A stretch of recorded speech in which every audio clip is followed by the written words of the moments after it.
Oh, what is the upskis, everybody? Welcome to the GXWrestleCast award show. We are giving out, I don't know why I said we, but I am giving out 15 awards, mostly featuring the best, but there's a worse stuff tossed in there just to mix things up. Over the last year of wrestling through AEW's main shows, Dynamite, Collision, and Rampage, and WWE's main programs, Raw, SmackDown, and NXT, featuring as many of the superstars I think are the best through a whole bunch of categories. So, I mean, thank you in advance, everybody who has listened to the podcast over this last year. It has been a really fun year for wrestling. I mean, wow, it's kind of been a change over the last, I don't know, it's been going on for a while here where I was all the way in on AEW. That was my favorite company. I loved what they were doing over there, but they have definitely found themselves in a little bit of a tailspin, and it kind of seems like I'm kind of turning back over to the WWE side of things. Their programming has been very entertaining lately. We'll see if that can continue and if AEW can get out of this little tailspin that they're in, but that's some negative stuff. Let's talk about some positive stuff like awards. So let's just freaking dive into this. 15 awards I'm giving out here, and let's just get in there. Most of them have around 6 nominees. I'll pick one winner, and you can argue amongst yourselves and all that great stuff. And feel free to mention any nominees that I may not have mentioned. This is a year-long tracking, and sometimes names and people get forgotten. I feel like I did a fairly good job, and yeah, let's just dive into it with one of the awards that I kind of came up with midway through the season. So some early names I might have missed or forgotten, but this is debut/rookie of the year. I threw in the debut. For now, I'll probably separate this award next year, just because I didn't have that many rookies that I could really pull out of my head. But the nominees are, for Rookie of the Year, we got Nick Wayne, Kalani Jordan of the WWE, and Oba Femi of the WWE. Nick Wayne of AEW. Now for the debuts of the year, CM Punk's return to the WWE. We got Okada is All Elite, and Mercedes Moné is also All Elite. Those are a little bit more recency bias, but my award goes to, it's going to have to go to Oba Femi. Who I did not expect this guy to, he looked really good in that initial tournament, but I was rooting for another, I can't even remember his name now. He probably would have won my Rookie of the Year if he took the same path as Oba Femi did this year. Became a champion almost immediately in NXT, and he's having himself, he hasn't had very many matches, but he's already had some big matches and some really quality matches. I feel he was involved with the match of the weekend in the WrestleMania weekend, and that's a pretty big deal. So Oba Femi's future looks really bright, and I am giving him the Rookie/Debut of the Year award. We move on now to the best promos of the year. A promo being when a homie gets on the mic, female, male, they get on the microphone and they talk to us, the crowd, the audience. They talk to other wrestlers. They're talking to whoever. This is the award that goes to the best promo. Who delivers the best promos on a consistent basis? Not just one amazing promo, not just a handful, a hot week. This goes to the people that are consistently the best on the microphone. The nominees are Maxwell Jacob Friedman, AEW, Christian Cage, AEW, Jon Moxley, AEW, Drew McIntyre, WWE, Becky Lynch, WWE, Cody Rhodes, WWE. And the award for best promos goes to, it's going to Christian Cage. Now, if MJF, maybe if he didn't get injured, he easily was the runaway winner of this award through most of this year. But then rearing up the back end was Christian Cage with one of the most entertaining heel runs I have seen in a hot minute. And Christian, one of the most underrated wrestlers, I feel like, of all time. This guy has been a sensational heel Every time I've seen this guy perform as a heel in the WWE, in TNA, and now in AEW, he has been spectacular. Yes, does he flub his words like I just did? Oh, very consistently, I feel like he does it, but he recovers. He has some of the most gnarly chirps and just trash talk in the business right now. I love the promos of him. But MJF for sure, if he kept going strong this year, he would have. But Christian, week to week, he is so entertaining on the mic, and he always gets a laugh out of me.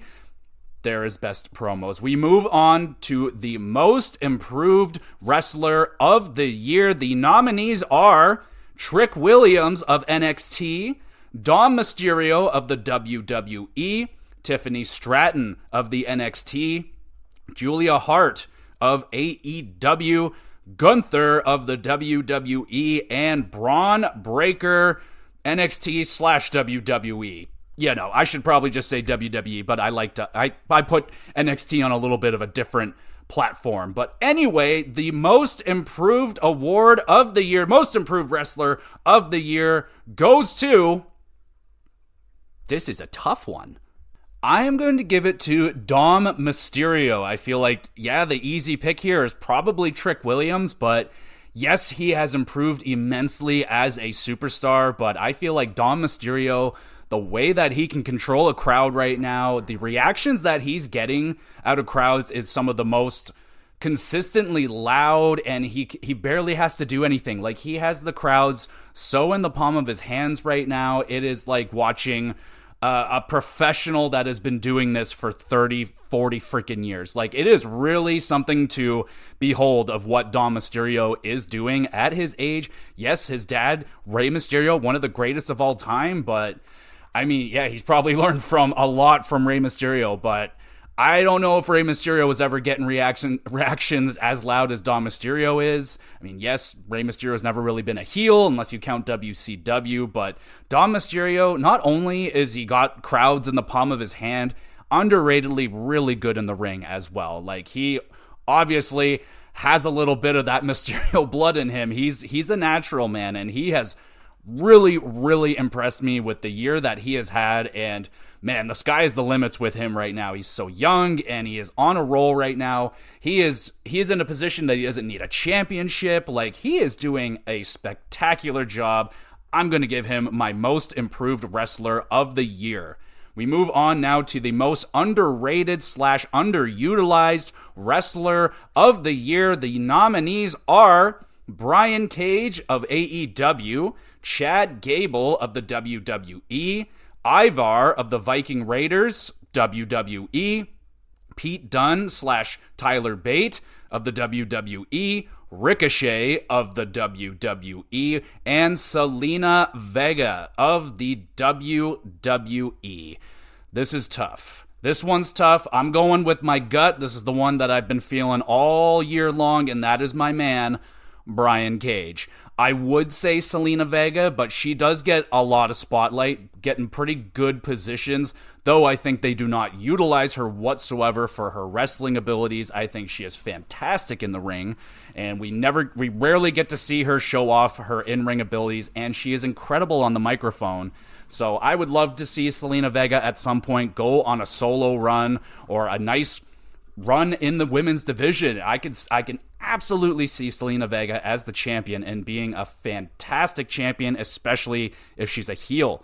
But Brian Cage, this guy, as his namesake goes, he is the machine. This guy is insane. If you have not heard of Brian Cage, this guy is like, oh man, he's like 300 pounds. He's just a meat mountain, but he is insanely athletic. He can do backflips. He can do every wrestling move that he shouldn't be able to do. This guy can do it, and he's incredibly innovative and hard-hitting. He can sell so freaking good for his size. It's amazing. I am consistently blown away every single time I watch Brian Cage in the ring.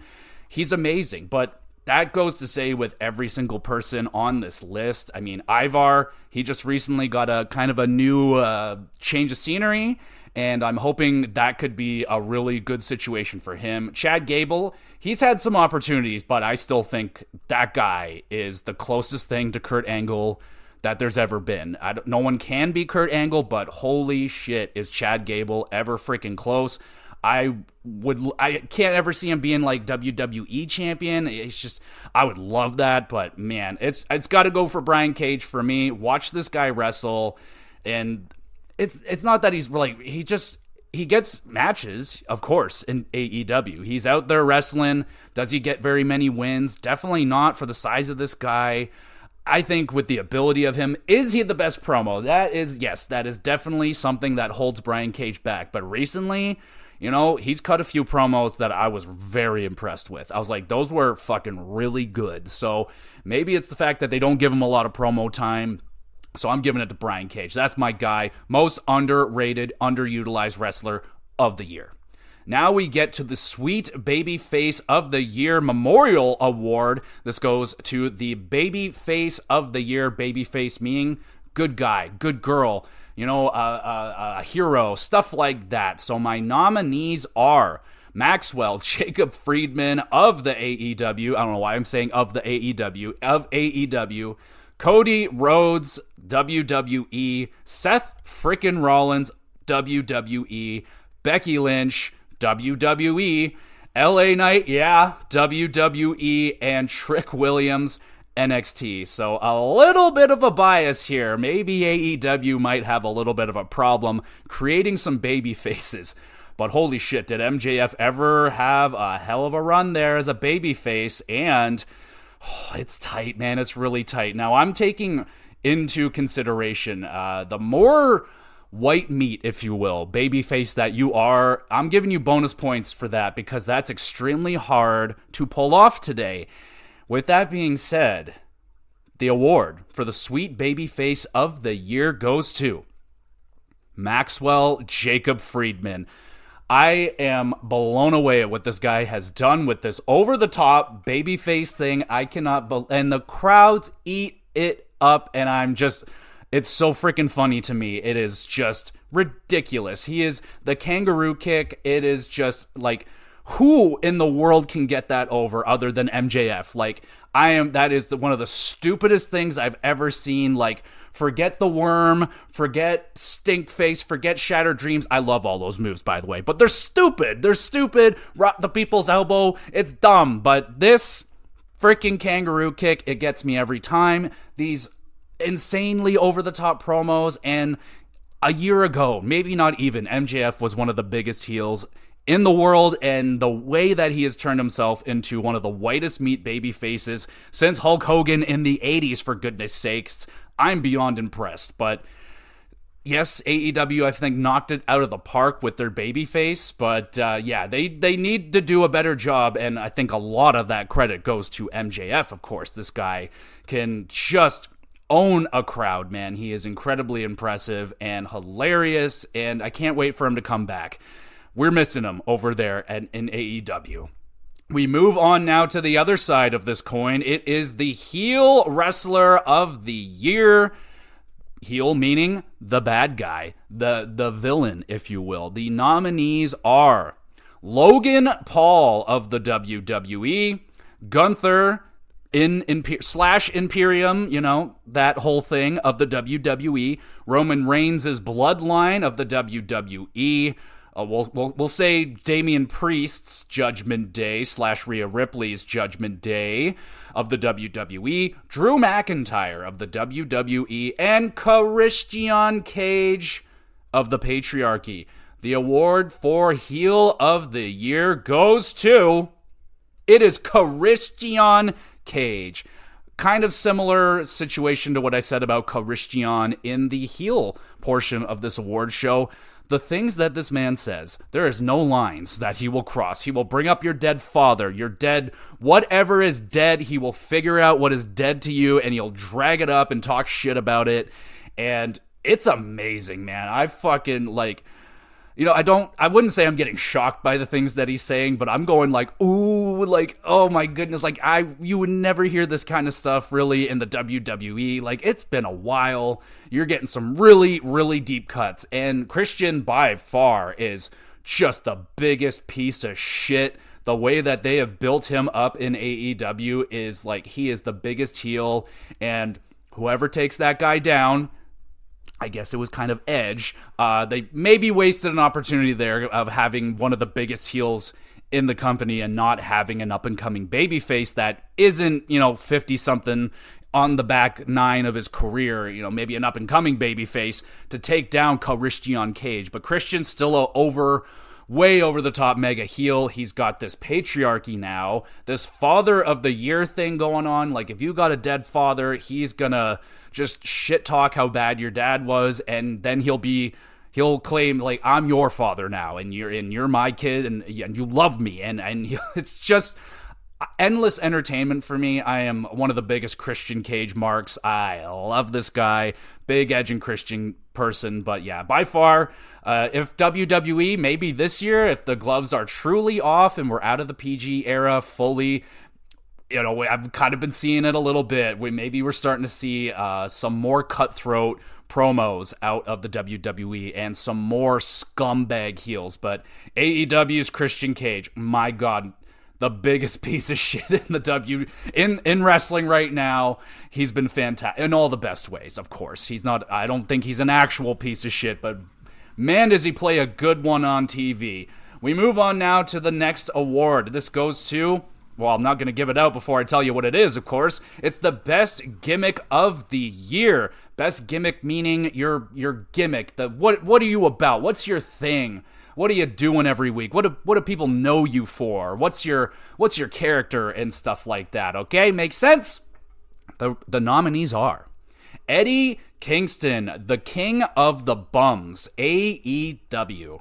Tony Storm with Timeless Tony, AEW.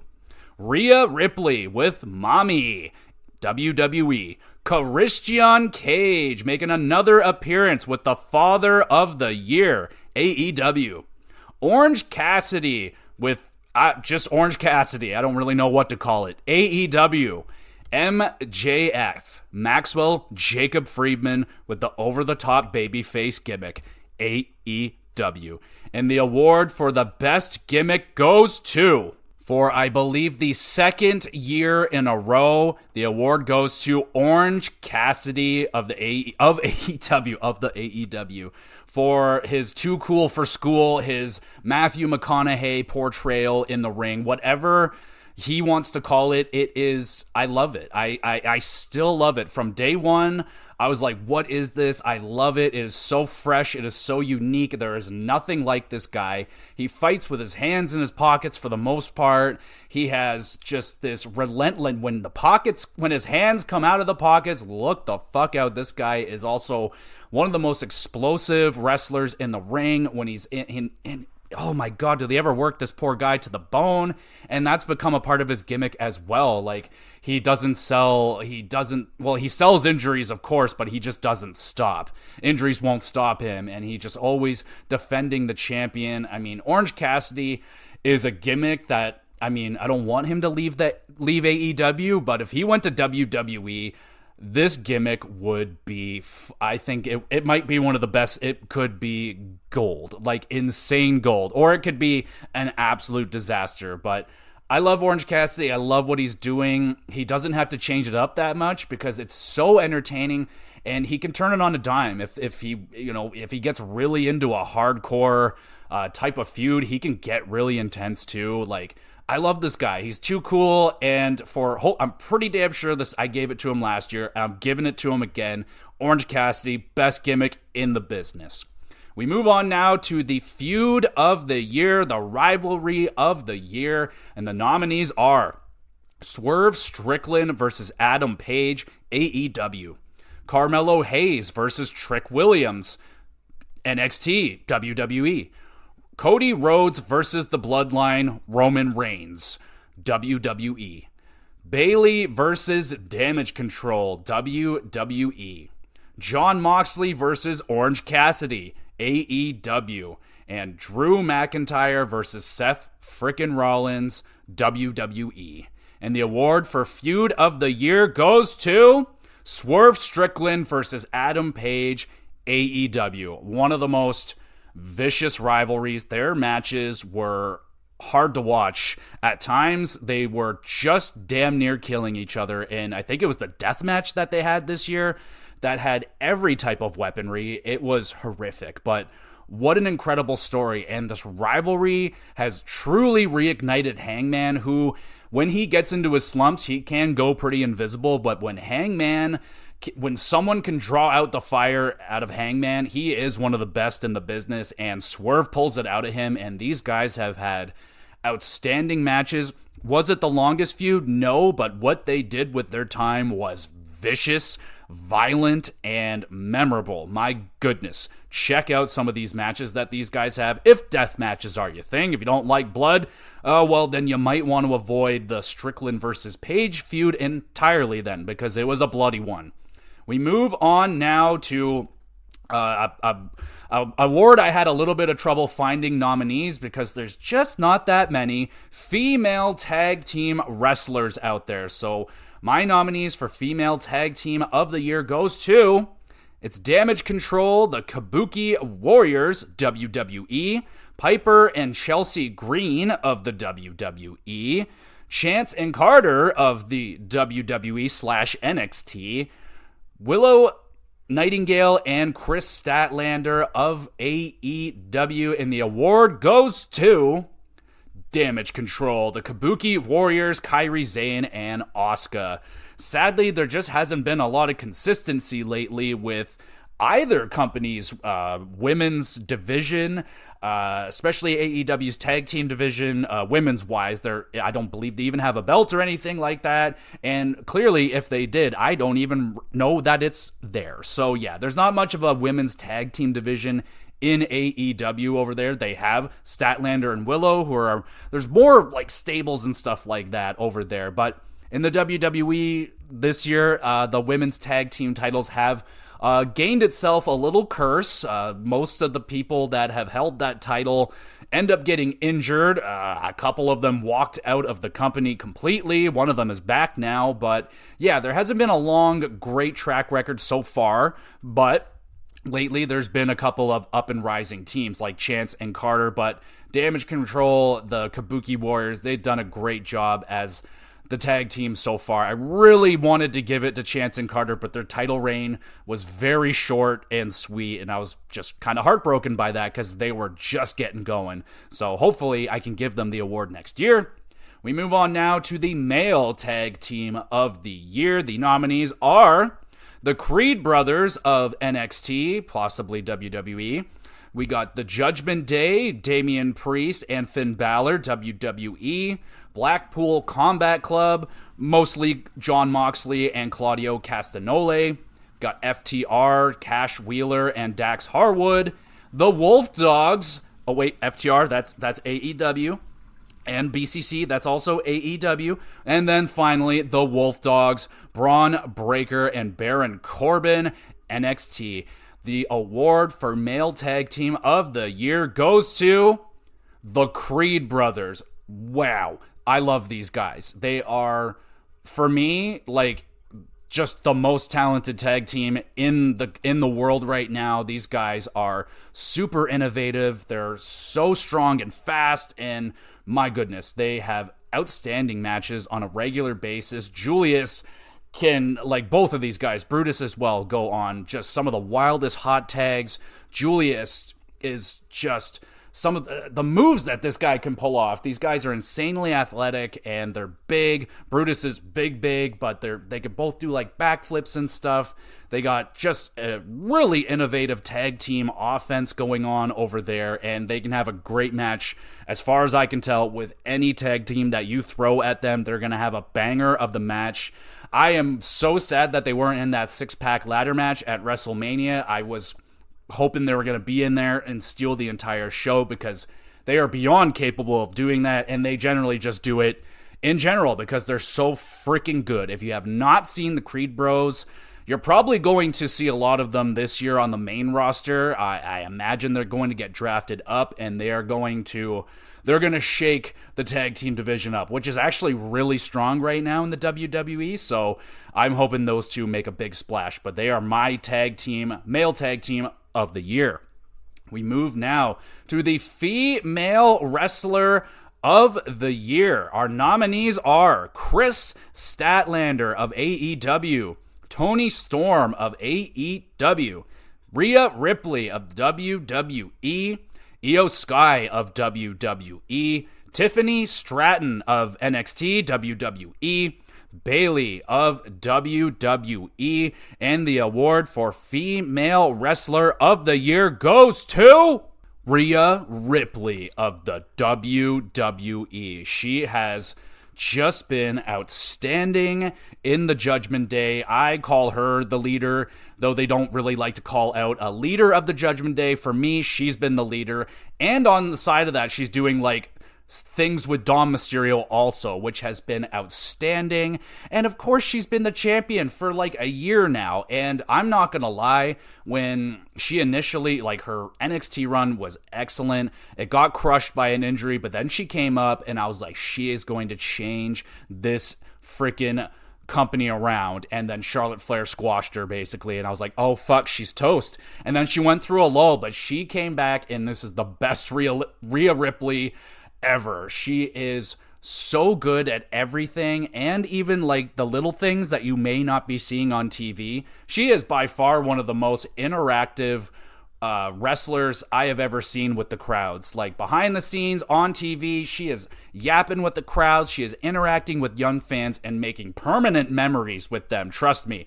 Bubba Ray yelled at my wife and I and tore up our signs, and I will never forget that in all the best ways. It is a cherished memory, and that is what Rhea Ripley's doing all the time. And she is making, I can only imagine how many little girls she is inspiring, and wow, she is just outstanding. I've been a huge Rhea Ripley fan ever since I saw her for the first time in NXT. I was like, damn, she's always had a really good look.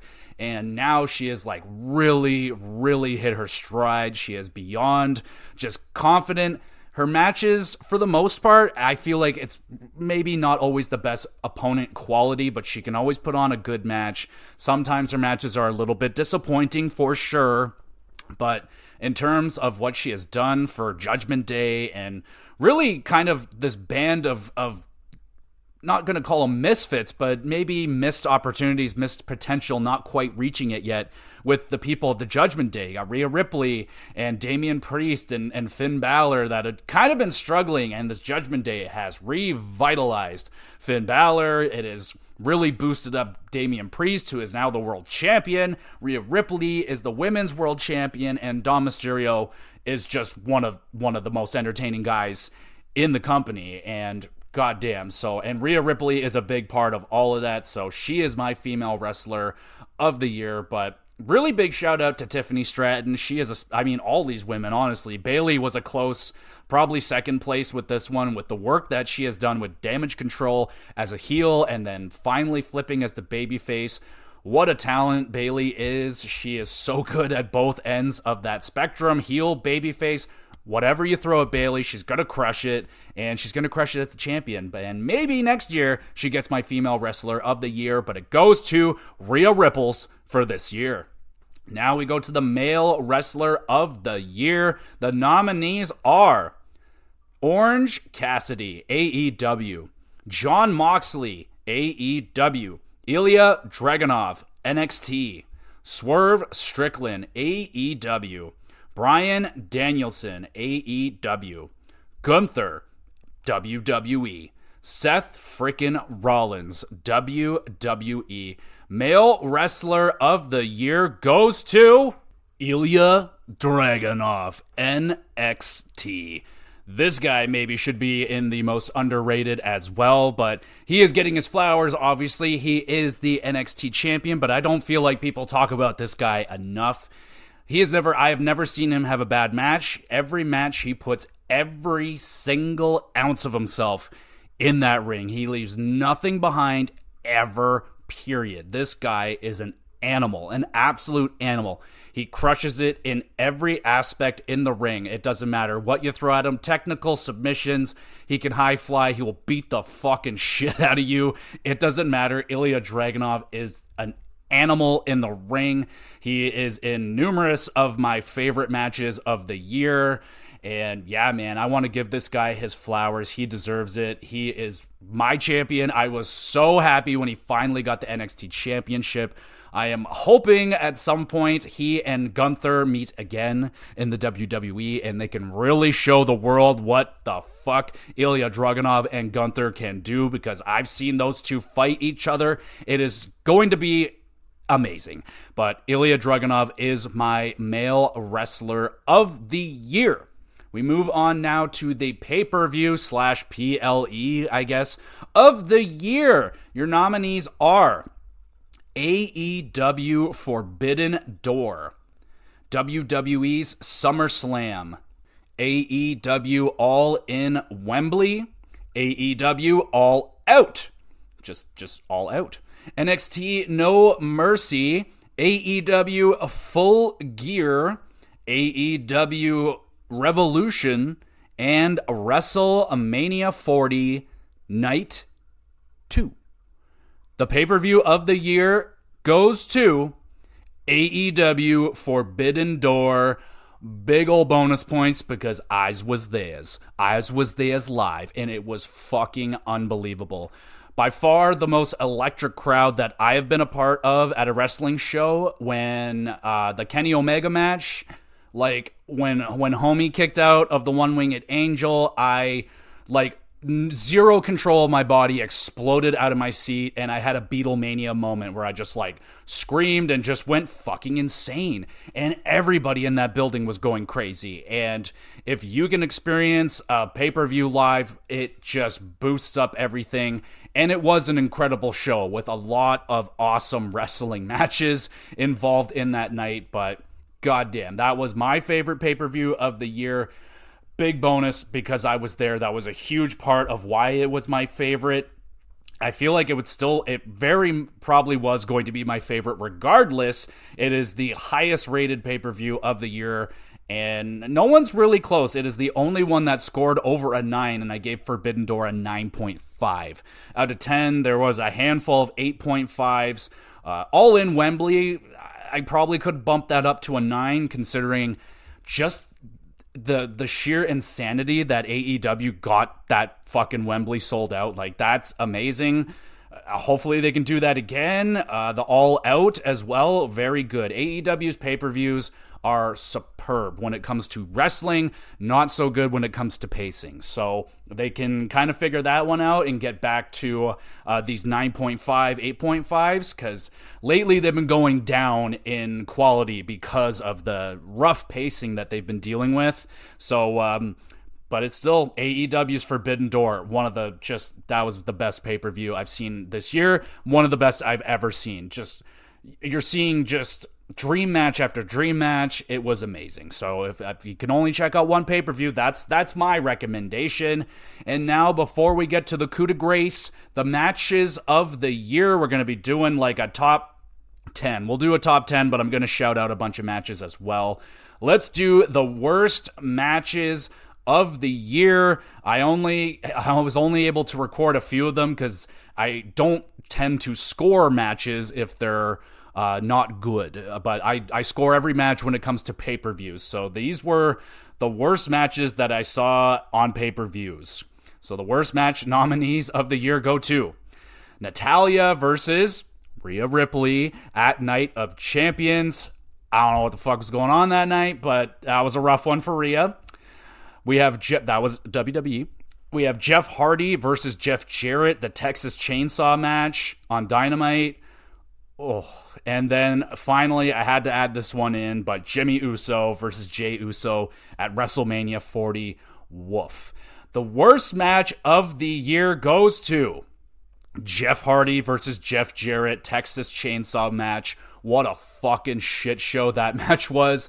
I remember, it felt like fucking over half of that match was just two guys running through a dark, tight hallway, trying to grab onto each other. It was a mess. It was super unentertaining. I really hate what Jeff Jarrett is doing in AEW with his big shitty heel group. That is just zero entertainment and only annoyance, which, I just don't like it. And that was a really hard match to watch. especially with Jeff Hardy, who I think's done a mostly good job with AEW. But yeah, that was the worst match that I saw this year. The worst one on pay-per-view. That's going to the Usos. That was rough. That was just so disappointing. Now, with Natalya and Ripley, I wasn't really expecting much, but with the Usos, I had some hopes there that it was going to be a really good one, but it was the worst match of that whole entire weekend, and it wasn't even close. So, yeah, the dishonor of that one right there. Now, let's get to it. The matches of the year, we'll count them down from 10 to 1, and but first, let's shout out a few matches here. So these matches here I'm going to shout out were at some point, one point of or another on this list were in the top 10 matches of the year, but at one point or another they got bumped down and are just outside. But I still want to shout all these matches out quickly. Tiffany Stratton versus Becky Lynch at Extreme Rules. The Extreme Rules. No, wait. It wasn't at Extreme Rules. You would think that, but it was at No Mercy. It was an Extreme Rules match, though, and it was outstanding. Tiffany Stratton coming out party. You better watch out for this girl. She is extremely talented. Great character, and she's good at everything. And man, watching her have that match with Becky and what she did in the Women's Elimination Chamber, like, oh, I'm excited to see what Tiffany Stratton is going to do. And that was probably, I think, yeah, that's her highest rated match of the year. Now I got to shout out Kevin Owens and Sami Zayn versus Judgment Day, the street fight at Payback, a fucking awesome match with a great feud. And yeah, so obviously I didn't have time to go back and rewatch every single match. So some of the details, most of the details are probably going to elude me because I watch a lot of wrestling matches every year. So just going to kind of blow through some of these. Bryan Danielson versus Ricky Starks, the strap match at All Out. That was horrifically vicious. It's a strap match, and they, with a capital strap on that match, they strapped the shit out of each other. I remember that one vividly. Kenny Omega versus Takeshita at All Out. That was a dream match for me personally. I wanted to see that. Takeshita, one of my fastest rising stars, most favorite guys. I love Takeshita, and to watch him fight Omega, I was like, yes, and it delivered. It was so freaking good. So check that one out if you can. Samoa Joe versus Hangman versus Swerve at Revolution for the AEW Championship. Fuck, that was one of the better triple threat matches. Sometimes they hit, sometimes they miss, but this one I really enjoyed. Chaotic, and I love that feud with Swerve and Strickland, man. Like, that was playing through even well after you think it's over. Like, Hangman just won't let it go, and that played a major part into the storyline of that match. And, of course, you know, Samoa Joe being the champion coming into this, I love Samoa Joe, so that just tickled my pickle, and I really enjoyed that match. We got Will Ospreay versus Takeshita at Revolution. Another dream match. I mean, Ospreay, he will most certainly be in the nomination for Wrestler of the Year, but considering he only just recently joined AEW officially, he didn't get to make it into the nominations. But his match against Takeshita at Revolution, my goodness, some of the most insanely talented younger wrestlers in the business, beating the fucking shit out of each other, the most ridiculous bumps, like, my goodness. It is a treat to behold watching those two wrestle. Ilya Dragunov versus Trick Williams at NXT's Vengeance Day for the championship. Even Ilya Dragunov, like, Trick Williams is no fucking master in between the ropes. He will be the first to tell you that. But this is why Ilya Dragunov is so good. He pulled a 9 out of 10 out of Trick Williams. I don't think anybody else is doing that other than Dragunov right now, at least in WWE. That match was by far Trick's best performance, and who knows, that might be the best match of his whole freaking career. We'll have to wait and see. And finally, got to shout out Eddie Kingston versus Bryan Danielson at Revolution. You want some old school freaking strong style, stiff as hell wrestling, you watch yourself an Eddie Kingston match. You throw in Bryan Danielson on top of that. My goodness. Almost a little bit too much, but it was excellent. So check those out if you have the time. Let's now dive into my top 10 matches of the year. We kick off this list at number 10 with Ilya Dragunov versus Carmelo Hayes at No Mercy. my goodness. It could be one of Hayes' best matches. Dragunov just added to the pile of incredible matches. It's just so hard-hitting, so relentless, the intensity off the charts. And yeah, sometimes Carmelo Hayes can, he is usually good to great matches. Sometimes he can't quite get to excellent.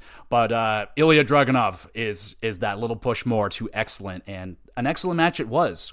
Number 9, we have the Women's Iron Survivor Challenge match at Deadline, and the MVP in that match was Lash Legend. That was by just her coming out party of the year. She was spectacular in that one. I'm excited for Lash Legend. She's in the Metaphor right now, and I like that spot for her. I want to start seeing some more wrestling out of her, especially after what I saw her do in that match there. It was outstanding, and the women were shining in that match, but I really got to give it to Lash Legend. She was spectacular. At number 8, we have Will Ospreay versus Kyle Fletcher on Dynamite, and this match was freaking dynamite. Again, two of my young favorite wrestlers in the world right now. Kyle Fletcher, he's like right there with Will Ospreay in form in terms of talent. Kyle Fletcher is incredible, and he was incredible in Aussie Open. I loved that tag team, but generally, it happens when your tag team partner gets injured and you have to kind of handle yourself on your own. And this guy, wow, he blew me away. He is so freaking good. This guy is going to be, he's going to be a problem, and he's going to have, in a good way, he's going to have outstanding match after outstanding match. And pretty much every match I see this guy in, he's outstanding. He sells so good. He is so vicious and fast, and his high flying is outstanding. And to put him in the ring with Will Ospreay, just talent overload. And to have that on fucking Wednesday Night Dynamite, insanity. Dynamite will give you those. We move on now to number 7, Ilya Dragunov versus Carmelo Hayes yet again at the Great American Bash for the NXT Championship. These guys had a long feud, and they had multiple fantastic matches. I believe this is their highest rated match with each other. Just an all-time classic. Very similar. It's similar to their other matches, but this one was just a little bit better. I think because the title was on the line and the other one didn't have the title. Regardless, an outstanding match. We move to number 6. Goes to the Stadium Stampede, the Blackpool Combat Club with Santana and Ortiz versus Orange Cassidy, the Best Friends, Eddie Kingston, and Penta at All In. My goodness, if you haven't watched the Stadium Stampede yet, what are you doing? Get out there and watch one of these things. They are so fucking over the top, insane insanity. Start with the first one and work your way up, because I think they all just get better and better. There might be one dud thrown in there, but they're a ton of fun. It's just a big brawl in an empty stadium, and they are beating the shit out of each other with everything that they can find. Golf carts, you name it, it's in there. And you're throwing in some of the hardest hitting guys on the roster. It was carnage. Next up at number 5. Where are we? 1, 2, 3, 4, 5. Yes, number 5 goes to Sting and Darby Allin versus the Young Bucks at Revolution. This is an honorary 10 out of 10 match because it is, in fact, Sting's retirement match. So it got a whole bunch of bonus points. Not really that much, maybe a 1 extra point. It was an incredible match to behold. To watch the 60-plus-year-old Sting doing his thing, and his thing is still just fucking batshit over. You should not be doing that at your age, Sting. Thank you for doing what he did in that match. Darby Allin as well, taking probably the nastiest bump I saw this year. Maybe that can be awarded for next year with Bump of the Year or Bumper of the Year, something like that. That's going to Darby every single year, because the guy has really no care for his own well-being. He will throw himself off of anything, through anything, onto anything, and he took a 20-foot ladder drop through glass, and the blood amount was scary, to say the least, and that match was a classic. Wrestlers dream to have a retirement match like that, so it was incredible. And the Bucks, an outstanding job, really put it all in there, selling for Sting and stuff. It was an outstanding match, and probably one of the best retirement matches you'll ever see.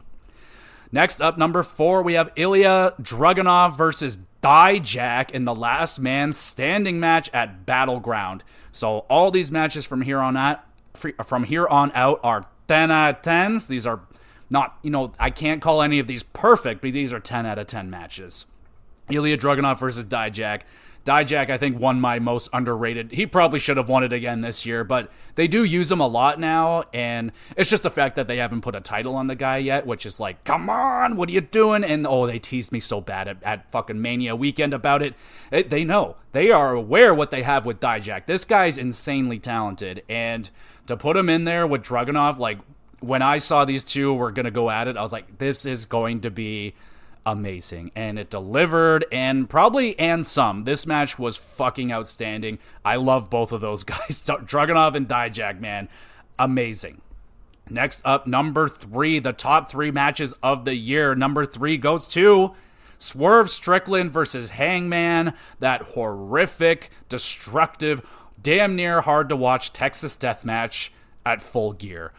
Oh my God. I mean, I haven't watched a zillion death matches, so some things may be new to me, but wow. This is one of the finest death matches with one of the gnarliest feuds.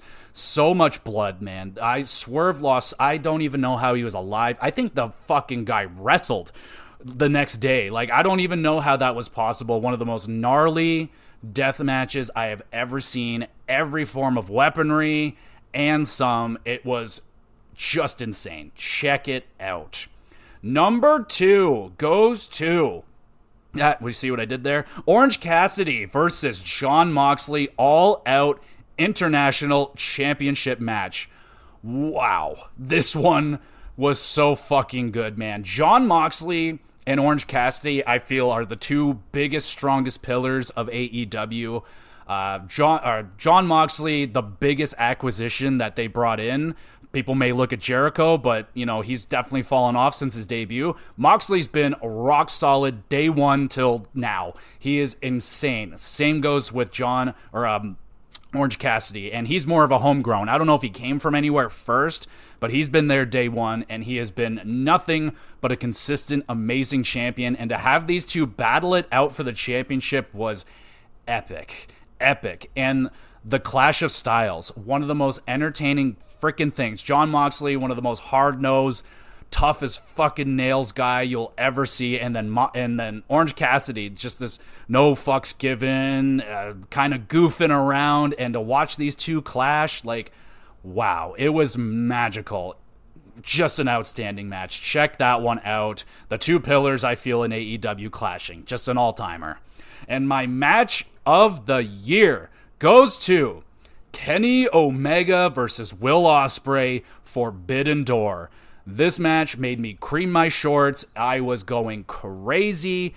Kenny Omega is one of my favorite wrestlers of all time, and Will Ospreay fastly rising on this list. I don't know where I'm placing him yet, but this year especially, he probably will solidify himself somewhere in the top 10 once I get a really good, consistent look at what this guy can do week to week on AEW. But this is the cream of the fucking crop, man. Like, Kenny Omega is dealing with a lot of injury problems. We don't know 100% if he's coming back and what condition he's going to come back in. So this may be the best match, the final greatest match of his career. And if that's it, wow. He's had matches after that, obviously, but Jesus, what a fucking match. Like, and you do need to know a little backstory. Like, these guys have fought each other numerous times in other 10 out of 10 matches, but there's story behind it, especially there's a lot of story behind the one-winged angel finisher, and that nobody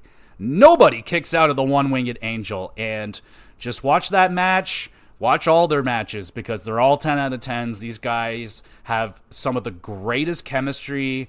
They are just complement each other so fucking good. I can watch them all day, and God, hopefully Kenny can come back. And that's all my awards, everybody. My match of the year, Kenny Omega, Will Ospreay.